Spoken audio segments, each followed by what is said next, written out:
Hello and welcome to Dojo Live. My name is Kim Lantis, and joining me is Carlos Ponce Hi, Kim. and our guest speaker, Yossi Ghinsberg, for the first time ever in person, our Dojo Live. So, Yossi, we really look forward to speaking to you today. If you don't recall, we spoke with Yossi. I believe he wrapped up our season 1. And while I really enjoy all of our Dojo Live speakers, I have to say, Yossi was a personal favorite of mine. And so we look really, really forward to having him again today. And on top of that, we're from our Hermosillo office together for Nearsoft's Team Building Week. So it's the first time I think you've seen Carlos and I together as well, in First person time ever, yeah. with indeed. Dojo Live. So we're excited to be here. Yossi is our guest speaker not only for today at Dojo Live, but tomorrow with our Team Building Day. And so we get to take advantage of having him with us. So Yossi, thank you so much for joining us. Yeah, thank you.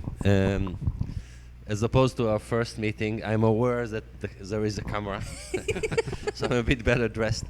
And though I got many positive comments about the first time, I'm really honored to be here. It's a great company, great atmosphere, and I feel like, yeah, I'm wearing the uniform. I'm one of you guys. So I'm here to serve, and I look forward. Just ask any question, and I hope I can bring some value. Perfect. Thank you.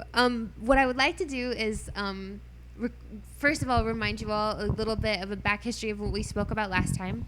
Yossi himself is an adventurer, an entrepreneur, has a very interesting story of his personal survival in the Amazon rainforest, 1980s. It'll be 3 weeks alone, if I'm right in that.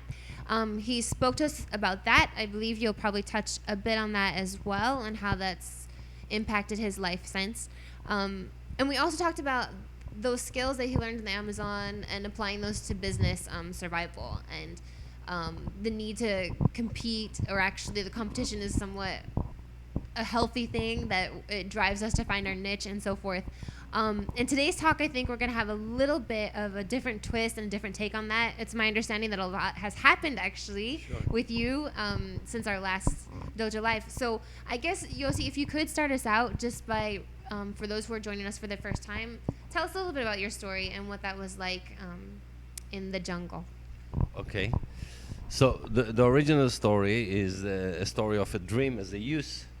I had this vision of me as a great explorer because I read all these adventure books and it inspired me to be a real adventurer. So I decided I'm going to go and look for my own real adventure in the Amazon. And it was quite structured because I knew what I wanted. I wanted to go deep into the Amazon where nobody set foot and look for a tribe that was never met before by culture. Then to become part of the tribe, marry the daughter of the chief, find riches of gold, and this was about it. Write a book about it. And so I was very structured and very sincere. This was like a childhood dream, but I decided to go after it. And I think that's the important thing, you know, because dreams can be two things. They can be escapism. So actually you use a dream instead of a life that you'll never live. That's something sad about it, you know. You're not happy with your life, so you escape to a dream, but you'll never fulfill that dream. It's just a matter of escapism. Nothing good comes out of it. But the other aspect of a dream is actually the essence and the secret of life. Life is created by dreams. There is no life if a dream doesn't come before. You know, first we dream life, then we make it. You cannot just make life. The dream is the blueprint of life itself. So we have to distinguish between the two types of dreamers. The escapists that will never fulfill the dream and just dreams to escape the misery of their lives.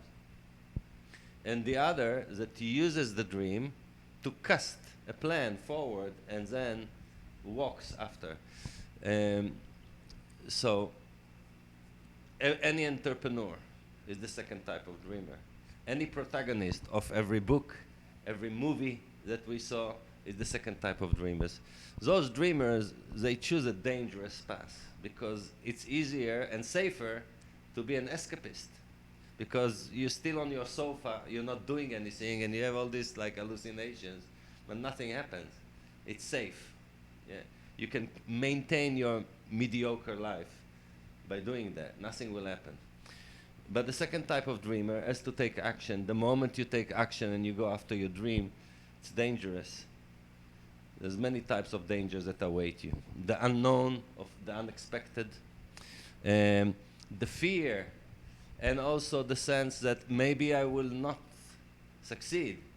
It's heartbreaking to go after a dream and not succeed. And I've discovered something else. It's heartbreaking to go after a dream and succeed. So heartbreak is part of the deal no matter what.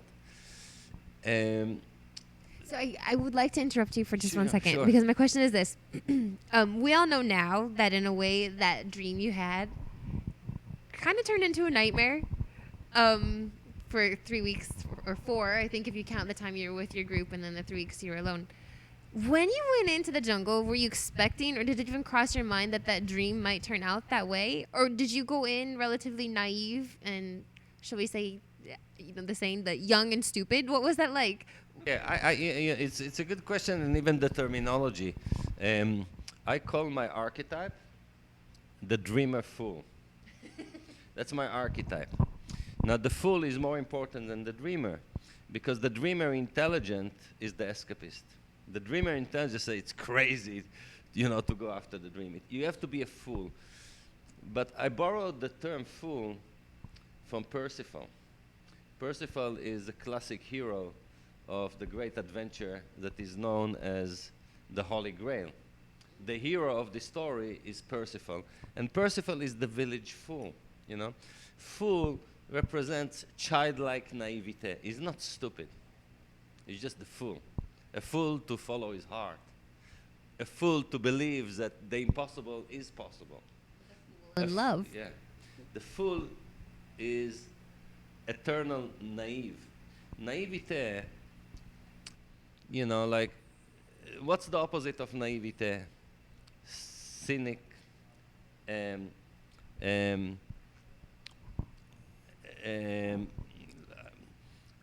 another word I'm looking for. Cynical and skeptical, Those are the opposite of naive. So, we go through life and we get a lot of experience. But with experience comes skepticism and cynicism. Those are very dangerous, because you're not a good dreamer if you're not naive. A dreamer has to be naive, because the dreams are usually impossible. But the naive, because he's a fool, he doesn't know that it's impossible, because he's naive and fool. So he believes that what he dreams is possible. That's the essence, because most dreams are impossible. It's only the naivete that doesn't take into account what a professional will tell you, what an experienced person will tell you.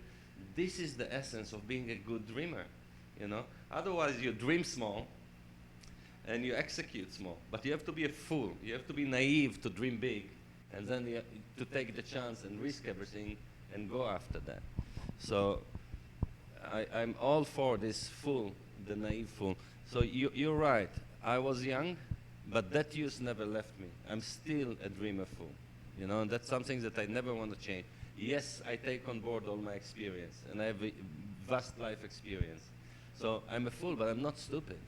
I learn, but I'm fool because I still trust my heart, and I still follow my heart. And I'm telling you, I'm full of scars from my adventures, Both physical as, physical and metaphorical. Absolutely. Yossi, there's something that I would like to ask you is, you're telling us about your survival story. You were about 3 weeks in the jungle, and but as you just mentioned, you're older, you're wiser, so you know more things. But still, when you had that adventure, we had an experience. Well, not an adventure, but it was like the survival story.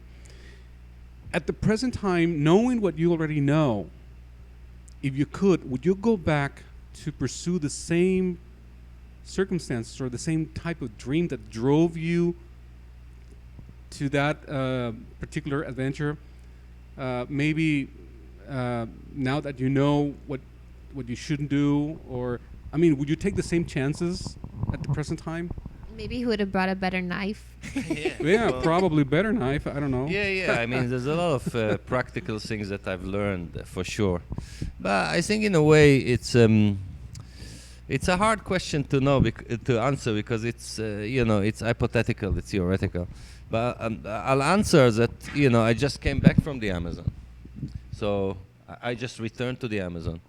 It's not the first time I returned to the Amazon. The original story in 1981, I was there for 2 months. 1 month with my friends. Then I lost all my friends. 2 of them never came back. I stayed alone for 3 weeks.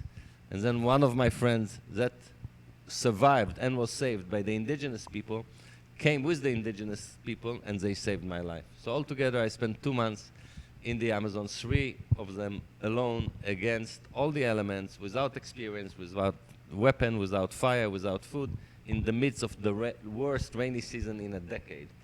Nobody believed I'm alive, including the indigenous peoples that live in the region. They said one of ours will not survive in such conditions. He's got no knife, he's got no salt. Nobody saw him coming out of the river. It's the worst floods and rains. One of ours will not survive. A gringos has no chance he will survive.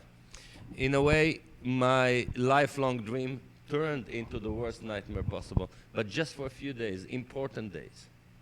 Those days I call the dark night of the soul, when you realize that your dream turned into a nightmare, when you realize how stupid and vain you were in dreaming all this romantic notion, I'll be the great explorer, I'll go deep into the uncharted, I'll find a tribe, and you realize that the vanity and the humility that comes by losing everything that you have. This is a very important stage. From what I've learned, humility is a very empowering thing. The weaker your ego becomes, the stronger you become. That's something that I've discovered. Certain things you cannot discover intellectually. Like, I know a lot about pain. You cannot learn about pain from reading a book. You pay by suffering. So I know a lot about pain. Okay? And pain is important because one of the strategies that are inherent in us is to avoid pain. That's a way we go through life, to avoid pain.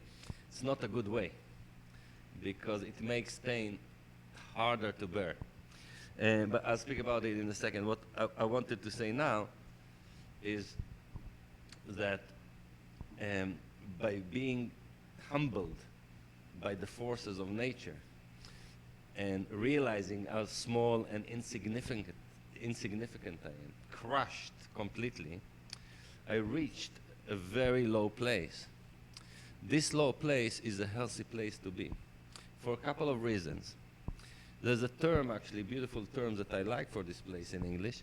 It's called nadir. I've reached the nadir of my life. Nadir is to say the lowest point possible.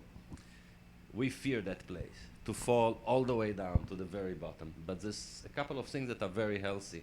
If you reached all the way down, you're going up, because further down you cannot go. So there's something good about that, reaching that place. But I refer to something else. In this place, there's real self-discovery, because whatever you find in yourself is yours. And I'll tell you, there was very little that was found. Everything was taken from me. But you realize that if it can be taken from you, it wasn't yours to begin with. If something can be taken from you, if your power is taken from you, it's probably not yours. Otherwise, how come you lost it? And I lost all my power. When my power came back, I realized it's not my power. Because it was taken from me, I couldn't have it. But when my power came back, I understood it's a gift. It was gifted to me. It made me a bigger person. Who gifted it to you? or what? Yeah. Well, I would say that I found my faith as well in that. And my faith is very abstract. I don't follow any God with any name. I don't follow any way with any structure or name. But I would say that I'm, if you ask me if I believe in God, I will tell you no, because I know God. If you know, you're not a believer anymore, because you know. So I'm not a believer. I know. I know, because I've seen so many miracles in my own life.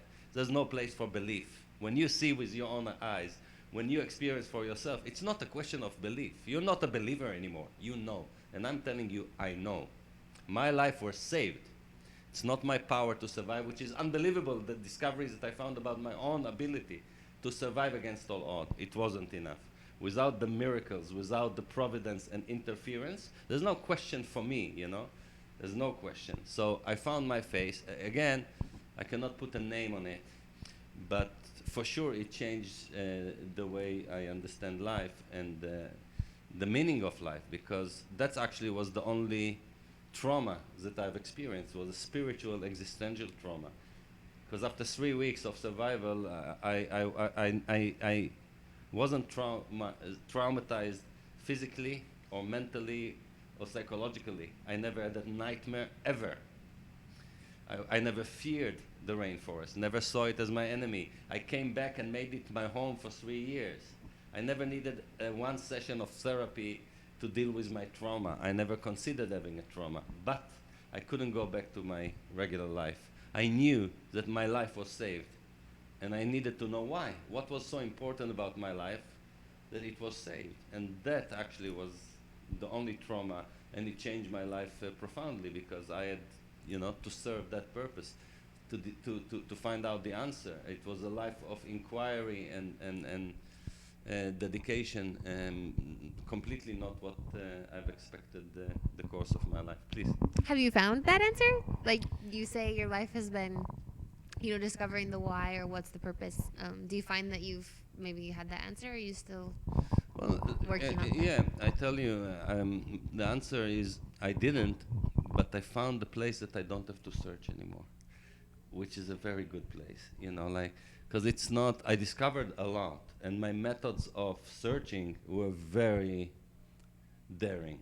It was still the same romance that led me to my first adventure, the same, this archetype never changed, you know. I went with the same notion, like taking a chance, risking everything in a very extreme way. So I went into spiritual adventures, but some of them were physical. Some of them were traveling to remote places and doing some really dangerous things, you know. When I went to the mystical city of Israel called Tzfat, where the Kabbalah was made, and I lived with Kabbalists that are living there, and they were talking to me. I said, why do you talk to me? You cannot explain to me intellectually. All of you are mystics. So why do you explain intellectually? Because otherwise it's dangerous. Said, okay, I'm not afraid, you know, like bring it on. And they did. So when you actually experience a mystical experience, which is basically, you know, was my past. My past wasn't intellectual. I didn't want to find explanation. I wanted to find an experience. So experience you get either through mysticism or shamanism. And these are the paths that I followed, the mystic path and the shamanic path. Both bring you to a direct experience of the mystery. So I know a lot by experience. I can tell you, you know, it's going a bit off, but I can tell you that one of my clear discoveries, there is no death. We don't die. That's a fact for me. That's not a question of a belief system. We simply don't die. Death doesn't exist. So I've been there. I've died tens of times. You know, I've been to the other side. But to tell you that now I know, no, as logical, the more you dare and the more you experience, you discover, you know, how vast and unpenetrable is that mystery. And you have much more awe and respect. And I lost the urge of like to know. I don't need to know anymore. You know, I know enough, and I can let it be. And actually, I'm much more comfortable right now not doing this stuff. I don't need another experience. Really? No, I don't. I'm happy just to live my regular life and do regular things. So that's what I did find. I didn't find the answer, but I found a place where I don't need to ask the question anymore. See, because I would say you strike me still as a man, I think, who lives for experience. I mean, you came here to see us. We met informally. We had our DojoLIVE. It was fun. We invited you, and you're like, hey, why not? And I have to tell folks, this is something I really like about Yossi, because one of the first questions I had for him when I met him was, how do you pronounce your name? And he says, my name is Yossi. And Yossi also speaks Spanish. And for those of you who aren't Spanish speakers, yo is a way of saying I, and si is a way of saying yes. And so he would always say, I'm Yossi, like I'm yes, and not yo no, right? Yeah. I'm yes, I'm not no. So that tells me you still thrive in experience. So Okay. I think I disagree with you in that sense. Or are you looking, or is there a different definition of experience for you now? No, I'm still an experience and thrill seeker. But what I'm talking about is that life quest to unveil the mystery. I've been there, behind the veil. I don't need to be there again. You know, what I've seen is enough. Doing it again is indulgence. You know, I don't need to do it as indulgence. You know, I touched that place, and it's very daring. I died in order to discover that death doesn't exist. I needed to die, physically to die. You know, so it needed a lot of courage, but I don't need to do it again and again, because this is already an abuse. Or it becomes escapism. Oh, touch it again, Right. you know? So this place of respect, and I think that in any case, the most interesting thing is life, you know? I wanted to understand now, but what I actually got is, I'll tell you, death doesn't exist, but something does exist. What exists is time, and time is the most precious thing you know to understand. I call time a black hole, okay? Time is all-encompassing now. There's nothing that exists outside that realm, nothing. So all you can experience in life is only one perpetual moment that never changes. Circumstances, everything changes, but time doesn't change. Time is one moment that never change. You cannot experience nothing but one moment only that is eternal. There is no past, there is no future. There's only Now. surfing on one moment that never stops. We always live in this very moment, and everything else is real in this moment. To say that your past is only real because you can recollect it now. There is no past. There is only your experience of the past, which is now. And there is no future. You can only think about and contemplate and invent your future, but you can only do it now. That's why I call it a black hole. Nothing can escape it. So the essence of life is just being present now. So I think when we hear you, a lot of people say, like, that's impossible, right? it's impossible It's impossible. to do something else. That's the only thing possible, and anything else is impossible. You cannot escape it. This is the black hole. It's all-encompassing. It's gravity. Everything collapses into the now. It's impossible to escape this moment. And even if you think that you escape it, when do you escape it? Still now. You can do whatever you want. It happens only in one moment, because there is nothing but this moment. So once you really realize that, you can still think about the past, but you know that you do it now. But life means a bit more, I guess. Life means, you know, like being in that present moment. When the future comes, it is present. And yet you're really into building futures. Like I want to go back to that, because Sure. talking about Nearsoft and our team building week, the theme for this week, sporting our sweatshirts, is making the impossible happen. Nearsoft is a company, we're all about innovation, not only technological innovation and software and coming up with making things easier and better, but innovating our culture and impacting, I think, the world around us. And that's, I think, our main theme of this week, is how we can make the world around us bigger than ourselves, to go beyond that. And so while we're in the now, we do look forward to that future. And I think it's interesting because you mentioned you had gone back to the Amazon after our last talk, to a place I understand that's called Chalalan, which is something that you helped give back to the community of people who helped you, Yeah. in your time. And so let's talk about that. Can we talk about making the impossible happen? Sure. Your adventures, your business adventures, Yeah. your entrepreneur side, and what your Of experience course, has of led you course. to. Absolutely. I think making the impossible possible is also the way of the naive. And a lot of it is just about not acknowledging the impossible. That's why I say the dreamer fool.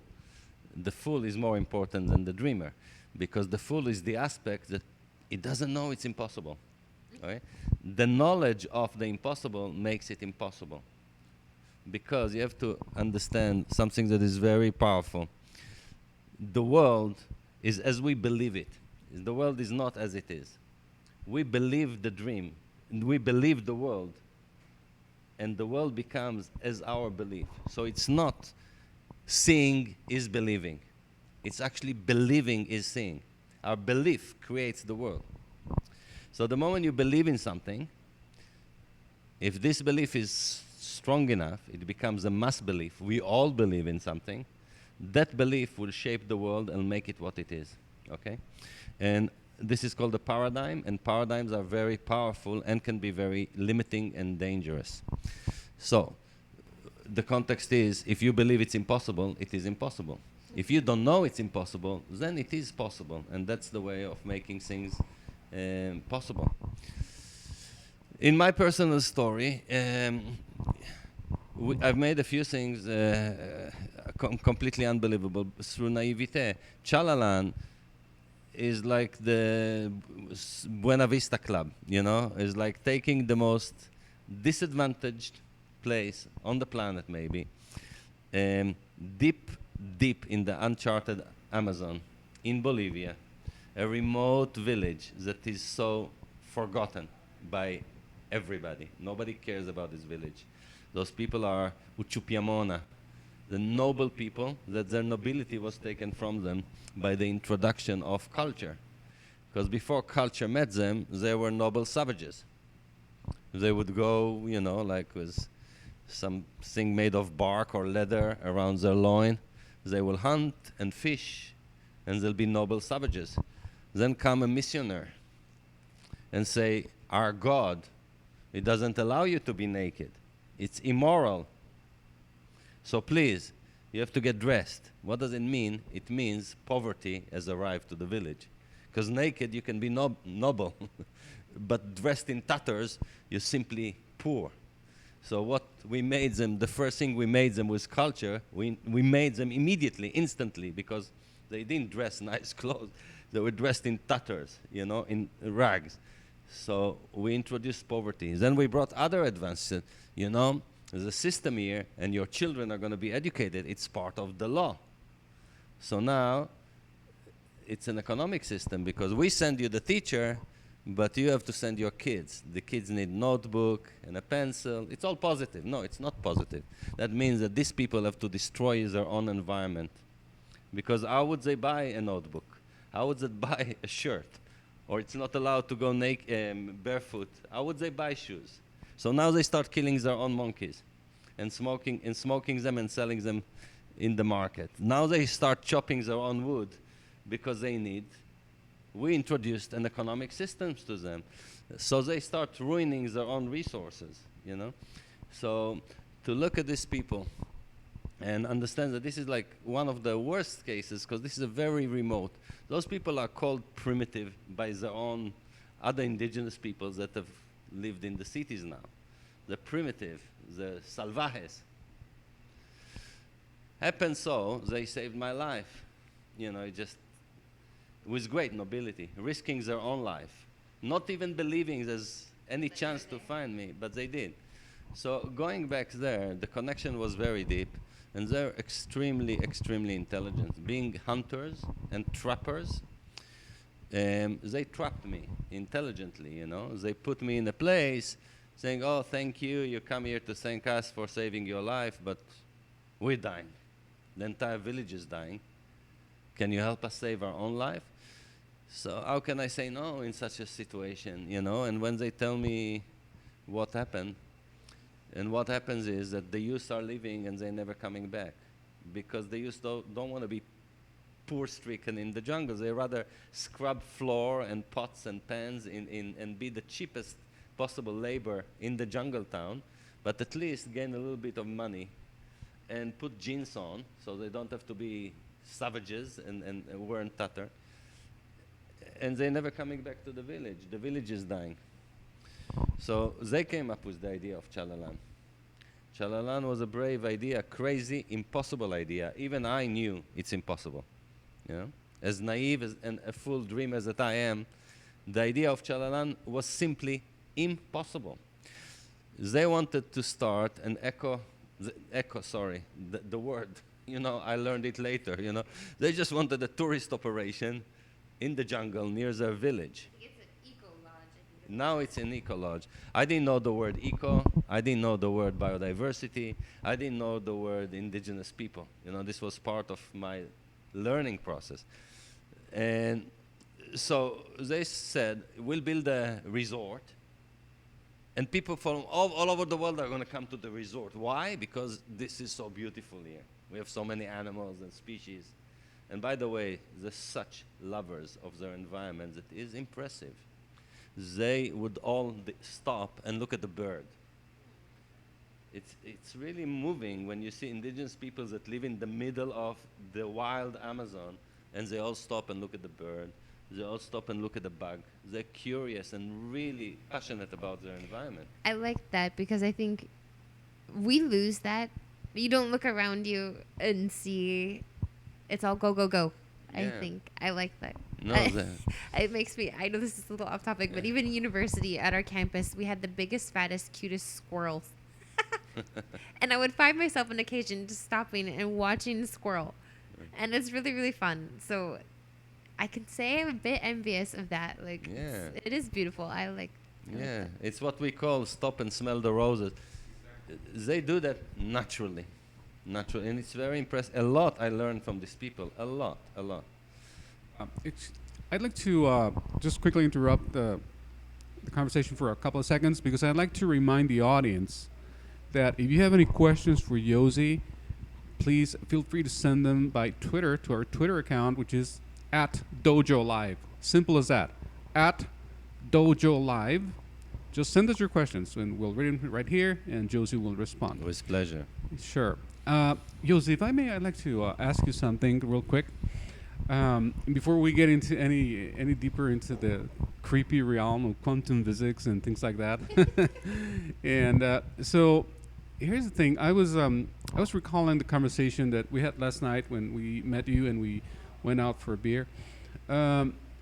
You had this very interesting view about, you mentioned a missing element, right? That involves the presence of technology Sure. in order to avoid doom. That's right. So, can you tell us a little bit about that, please? I mean, that's absolutely. Well, this is the secret sauce. Actually, this is really the secret sauce. This is the secret sauce of creation itself. The secret sauce of creation is innovation. The world is based on the principles of innovation.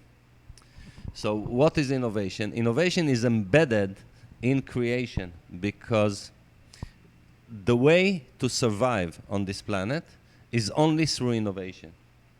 Okay? So this process is natural, and every species understands it not intellectually. It's actually cellular. Okay? And that's to say something very bold against Darwin. Okay? Because Darwin is saying, as the subtitle of his book, Darwin is the first one, supposedly, to bring the principles of evolution to the world. And he calls his book The Origin of Species.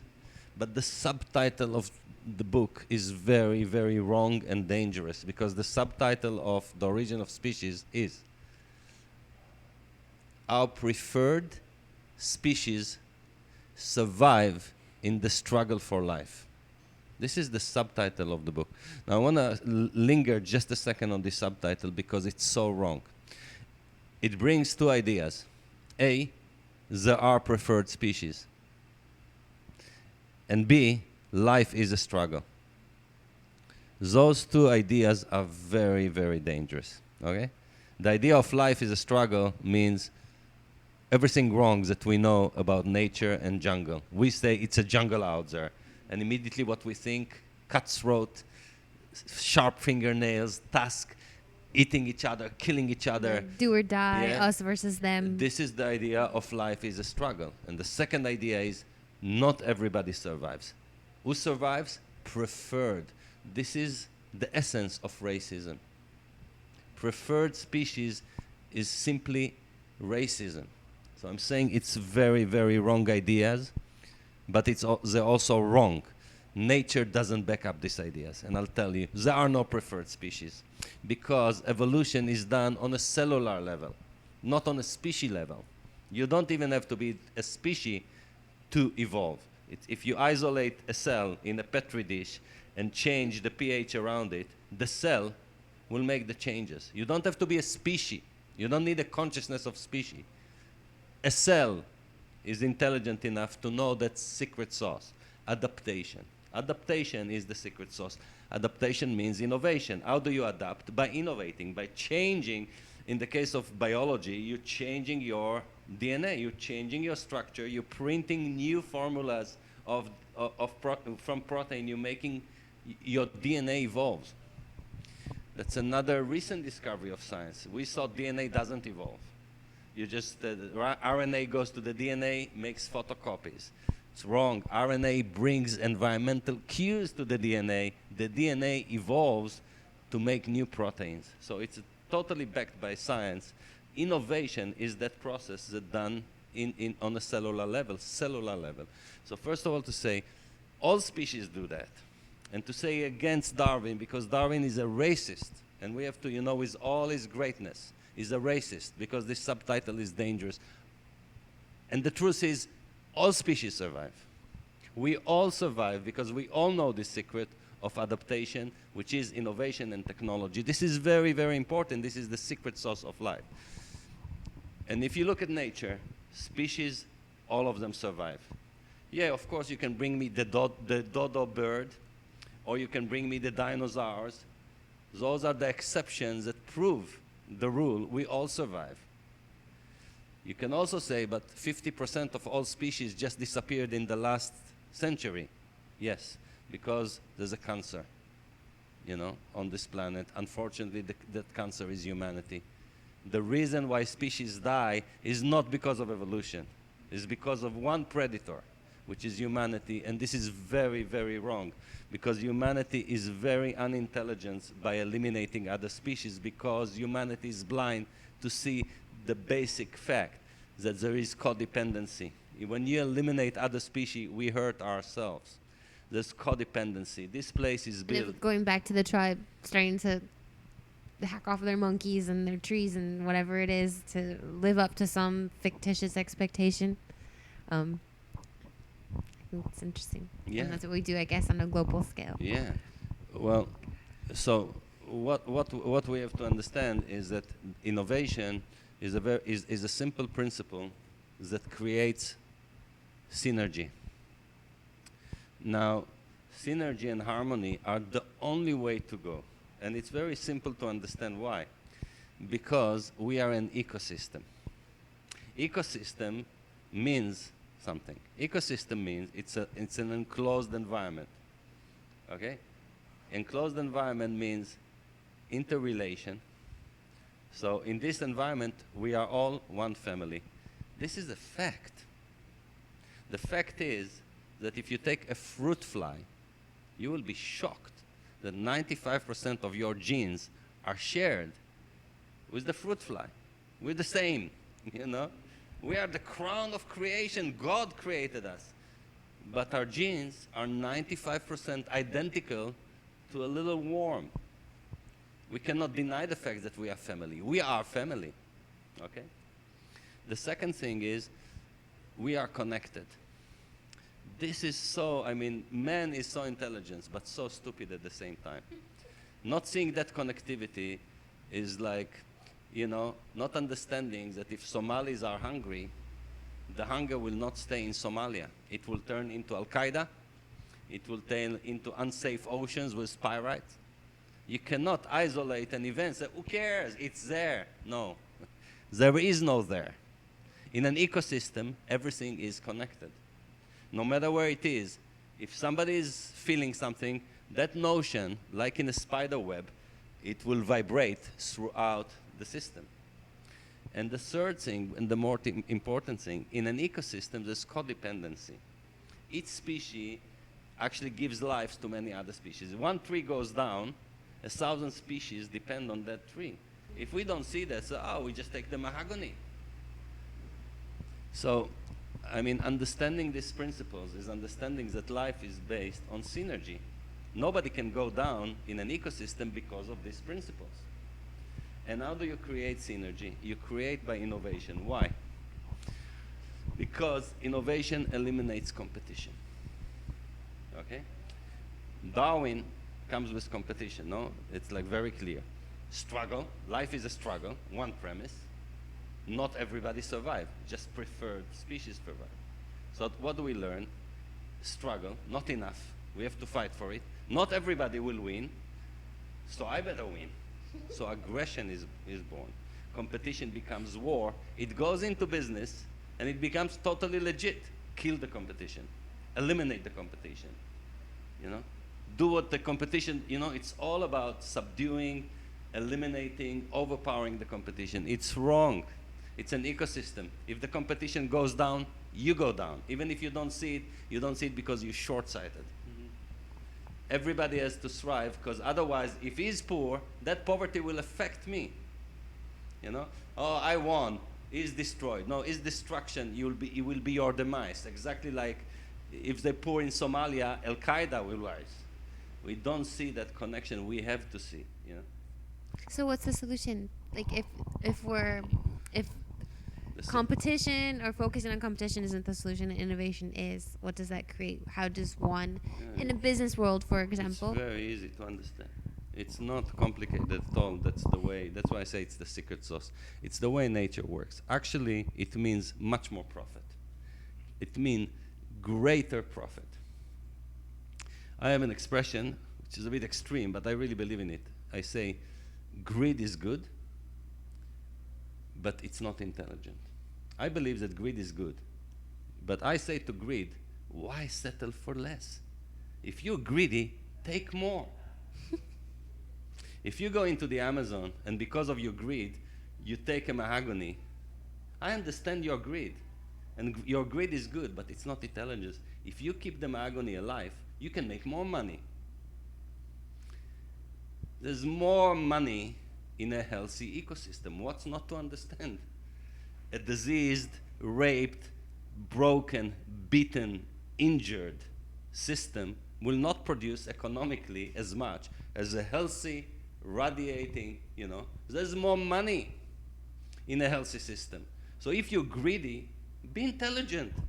Conserve the environment and make more money, not less. So greed is good. Why greed is good? Because there's no innovation without greed. Animals, they innovate with no reason. But man needs greed to innovate. What's in it for me? Why people, they want. By the way, greed is an extreme, ostentatious, circumstances. But if you take that connotation, underneath that is that desire to have a better life. There's nothing wrong with that. So we don't have to say greed. The natural tendency of humanity to improve their condition, we cannot get rid of that. That's the essence. That's the innovation. That's what pushes us forward. Well, that's would you why I say say it's good. changing perspective on that is The important? change- Is it innovative? That's Like all. going back to the tribes, they were perfectly happy, perfectly fine, probably even happier then than they are now. I'm not So romanticizing. what about the perspective? I'm not romanticizing. We can never go back to the tribe. It's beautiful to be tribe because they were the happiest people on the planet. They were hunter-gatherers. We cannot go There's back no there. going back. We cannot. The planet needs supermarkets. And supermarkets, you don't come with a spear. You come with money. Exactly. What will save the world is money, not romanticizing. We need more money.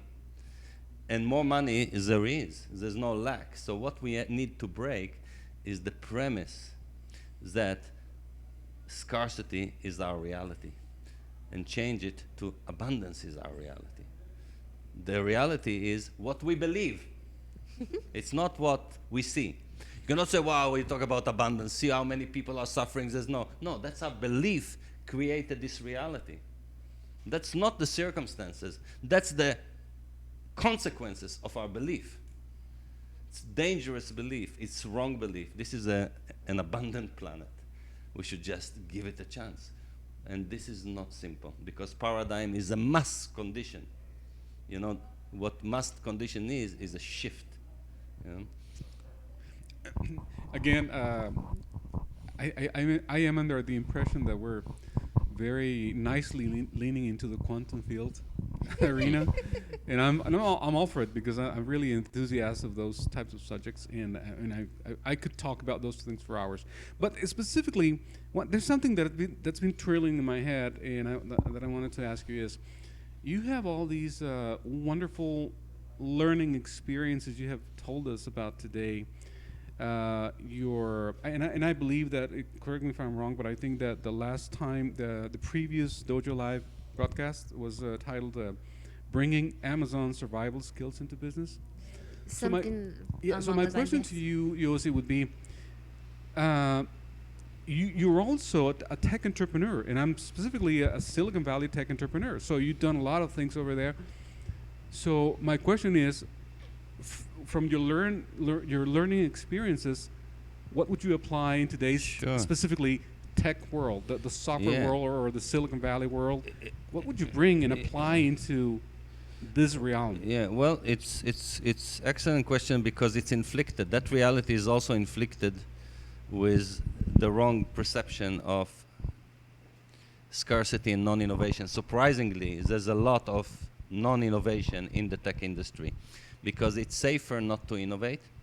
It means a Me Too tech company is safer than bringing complete innovation. Said, oh, they do it, let's do it a bit different and just compete on their market.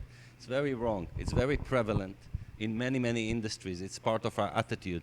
But this attitude is competition, and there's no innovation in it. Okay, so for example, the pharmaceutical industry produces 80% of their production is Me Too drugs. They just prey on the innovation of somebody else, and they make similar drugs. So it's like just one to get a bigger slice of the pie, rather than like making a whole new pie. Exactly, and this is very wrong. And same with entrepreneurs.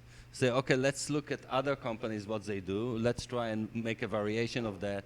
Enter.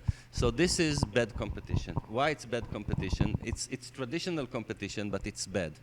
The competition should be based on innovation, not on replication. So there's no innovation in replication, but replication is safer. Oh, we know that work. There is a market there. They're killing it.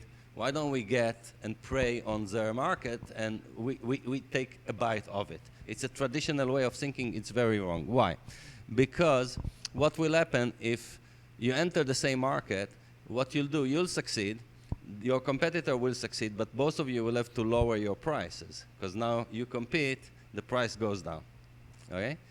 Then another competitor comes in, the price will further go down.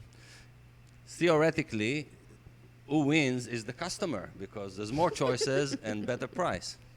Capitalism. But that's very wrong attitude. It's better, and that's actually the claim.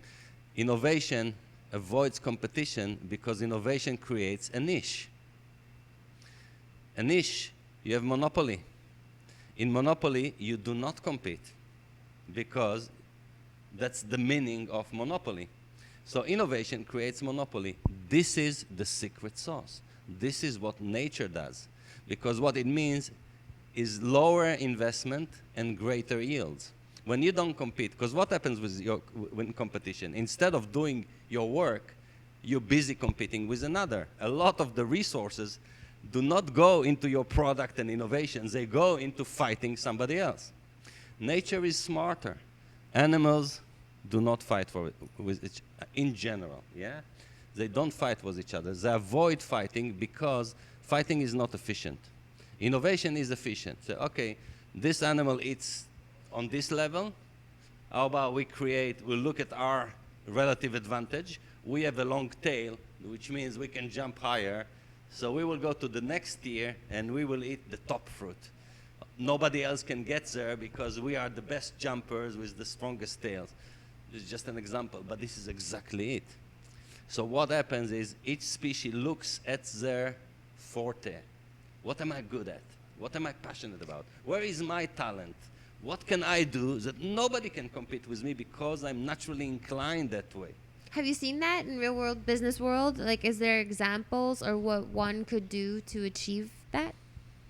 Yeah, I think what you're doing, by the way, and I'm really saying it sincerely, is innovation. You know, I've seen many companies in the world, and what I would say, I don't know you well enough on all levels, but culturally, what you create is a cultural innovation that gives you an edge. You know, that makes you a monopoly because somebody, you know, retention, for example, which is a huge problem. There's no loyalty in Silicon Valley. You know, it's just here. I think, you know what Carlos told me last night. I never want another job. This is it. I found my place in life. Something very rare. And I'm sure it's not related to the paycheck. There's something else. We all can feel it here. Yeah? That's innovation. That's a cultural innovation. So it doesn't need to be necessarily in technology. Creation of a product. It doesn't matter. You have to create something that creates a niche. Now you have a niche. You know, people here are engaged. They're motivated. They'll do more. And they'll do more just because they love it, just before they feel that it belongs. You're a great example of being different. I had to say, we in no way, shape, or form encouraged him to say this, folks. This is not a paid Nearsoft advertisement.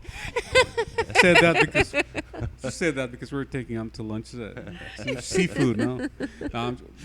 Thank you very much. It's a good example because I think it resonates with you. You know that. You know that you're different. Being different is the secret of life.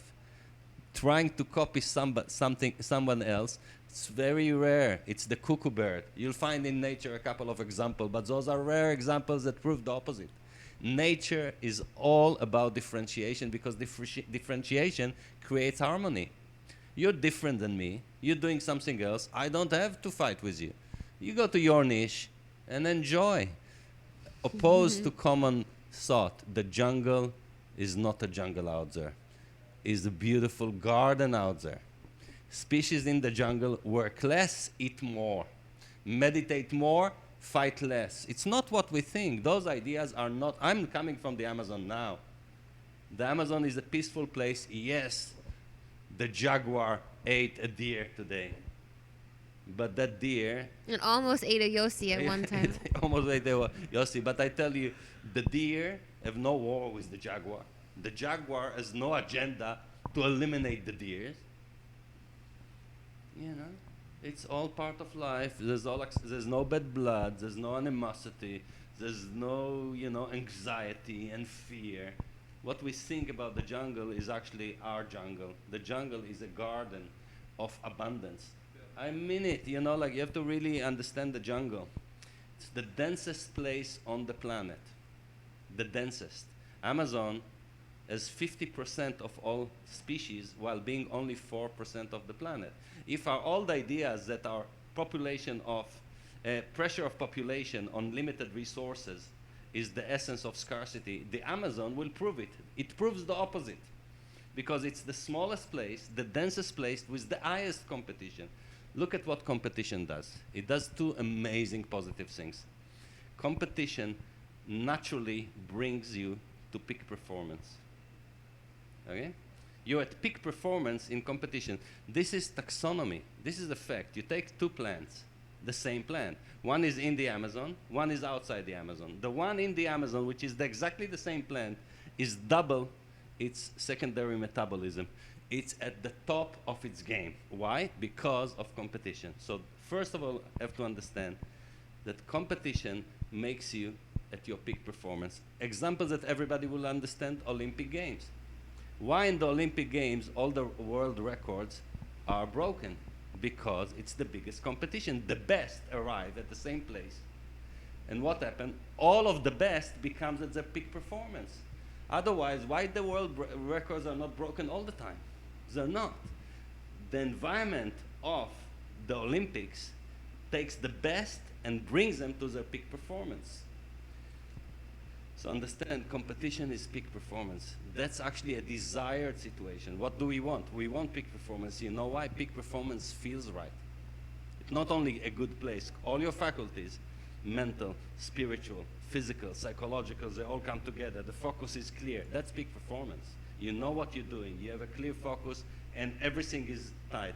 Peak performance is also very efficient. You don't waste energy. You cannot afford to waste energy. You have to be very, very clear about your strategy at peak performance. There's no time to waste energy. It's a real situation. So when it comes So to this is a business, you natural- want the strategy, you Of want the course. vision, it's necessary. But, and that's the other aspect of it, at peak, competition brings you to peak performance. But we're seeing that competition now, somebody has to lose. No. Everybody wins. At peak performance, everybody wins. Let's go back to the Olympics. There's only 3 people on the podium, 8 run, so the number 8 for sure is the loser. Okay? He's not the loser. You talk to him. Talk to number 8 that arrived in the final. Said, you calling me a loser? You don't realize what happened now. I broke my personal record. I never ran so fast in my life. And I tell you another thing. My country, for 11 years, the record wasn't. I broke my country record. He came 8. You can call him a loser? If he's the best he ever was, he's not a loser. He's a winner. That's what competition does. It brings everybody up. There are no losers. This environment of competition brings everybody up. Everybody wins. The mechanism of that in nature is innovation. Instead of me fighting you, I will innovate to avoid fighting you, because what I said, it's not efficient to fight you. I just waste resources of fighting you when I can divert a bit and not fight you. Invest less resources and gain more yields. If we translate it to business, it means the moment I'm not fighting in a competition but create a niche, less investment, less effort, greater yield. This is synergy, because when I have greater yield, what I do, I pay better to myself. I pay better to my employees, to my teams. Okay? I have more money, so I can start being conscious to the environment and act in accordance to the environment. I'm also aware of my community, so I give back to my community. But what is the most important thing? I have enough money to invest in research and development. So I keep my edge by further innovating. If I'm in a competitive environment, it's exactly the opposite. I have to invest everything in the competition. I'm stressed. I'm not paying myself well enough, not to my teams. I have to cut corners on my product. It's not the best it can be, because I'm in a competitive environment. My resources, I don't give back to the society. I don't give back to the opposite. And I have no time to invest in. So we have to see the stupidity of competition. Innovation is the way, and innovation is always possible because it's always possible in nature. That's our nature. It's perpetual. It will never end. There's always a way to innovate in different ways. And also, it gives meaning to life. When you innovate, you're doing what you're supposed to do. You do what you love, what you're passionate about, what you're chosen, what your mission, When you're just doing, oh, it's a good market, let's do what they do, but just, fight them and do it better than them. Wrong. Nobody actually, everybody loses. Yossi, we have a question from the audience, and actually I want to thank Alejandro. Alejandro, thank you for your question. Alejandro asks, do you believe that we as humans can evolve into a better monetary system based on technology and not greed? Yeah, well, as I said, I use greed just because it's provocative, but To say the least. yeah. But what I mean is, I don't believe in social equality. I believe in social justice, which means I don't think that anybody should go without shelter, without clothing, and without food, regardless. I think this is birthright. But above that, our ambition as humanity, like animals don't need ambition.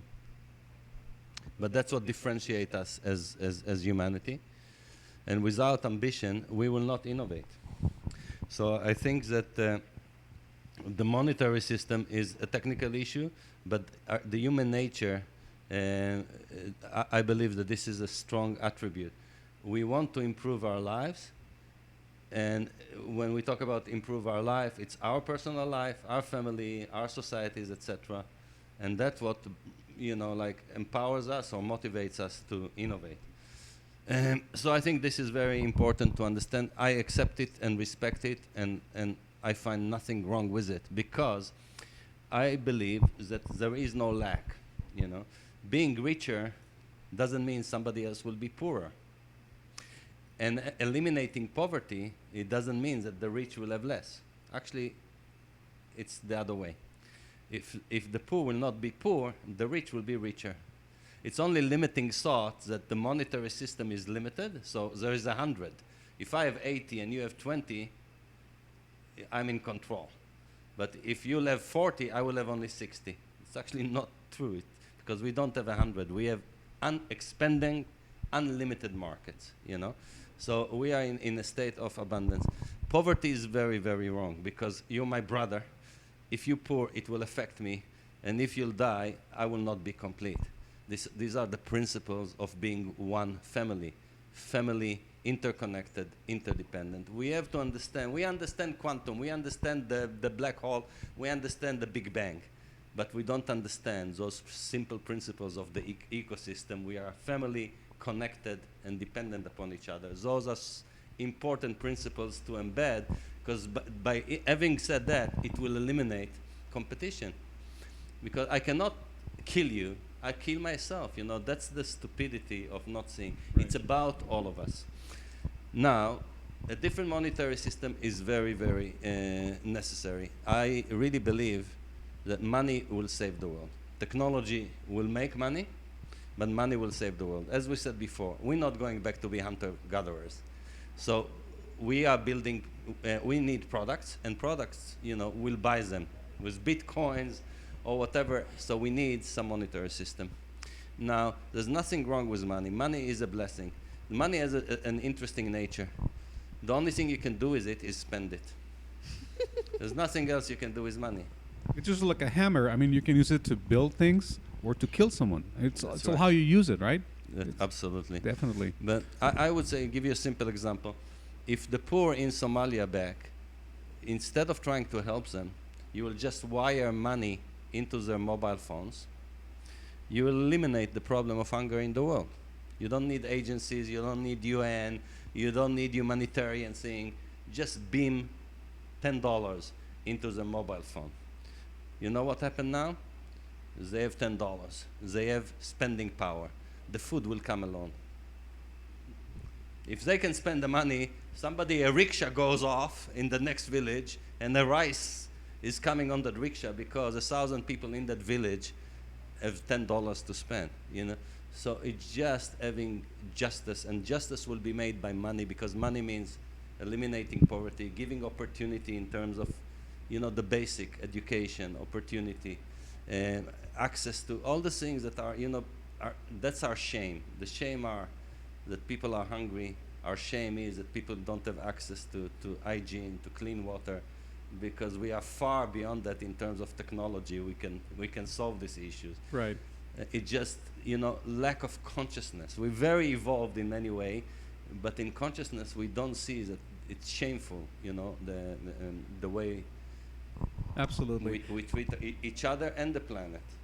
Definitely. A quick thing. I think we're approaching the final minutes of this broadcast. But Kim, please tell me otherwise, and Arturo as well, who's kindly helping us with the camera. And if we can stretch it out a little bit, I'd like to ask you something else, if I may. And of course, I'd like to remind the audience about your questions. Send them over. There's something that I read not long ago, and I think it's like a statement someone made. I can't quote the author or whatever, but I thought it was interesting. It read something like this: the problem with humanity is that we have what was it called? That we have Paleolithic emotions, Can someone define that for me? medieval institutions, and technology of the gods. Okay. Okay, so what do you think of that? Paleolithic, like caveman. Yeah, like, so we have the emotions? Paleolithic emotions. I mean, Okay. emotionally, we're in the Paleolithic age, and institutions from the medieval ages, and technology of the gods, and the combination of all these three elements is wreaking havoc in the world. That's what I read, and I would be personally interested in learning and hearing what you have to say about this. Well, I can relate to that very deeply. That's one of the things that I do not understand on the planet. What we don't see, and it's very clear, this place, planet Earth, should be managed as a planet. It's only because our state, as you declared now, is not evolved enough. The way we manage the planet is not healthy because we manage it as 180 or 200 and something different entities, and it's enough that you are like North Korean dictator. You can do whatever you want in North Korea.